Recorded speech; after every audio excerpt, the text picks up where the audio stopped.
Türkiye, Azerbaycan, bir bedende birleşen can. Herkeste hiss olunur heyecan. Salam Türkem diyen insan. Herkeste hiss olunur heyecan. Salam Türkem diyen insan. Özbekler var, Türkmenler var, ayrılmaz Uygur, Tatarlar. Ne güzel menzereler var bu güzel Azerbaycan'da.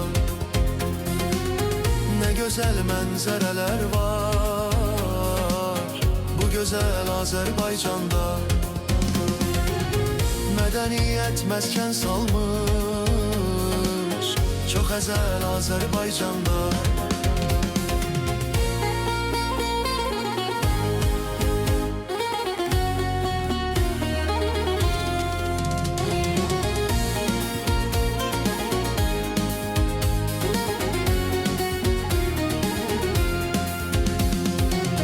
Qaraqalpaq, Qırğız, Qazax,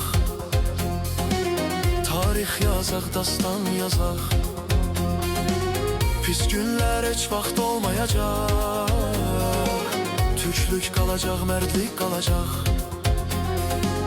Pis günlər heç vaxt olmayacaq. Türklük qalacaq, mərdlik qalacaq.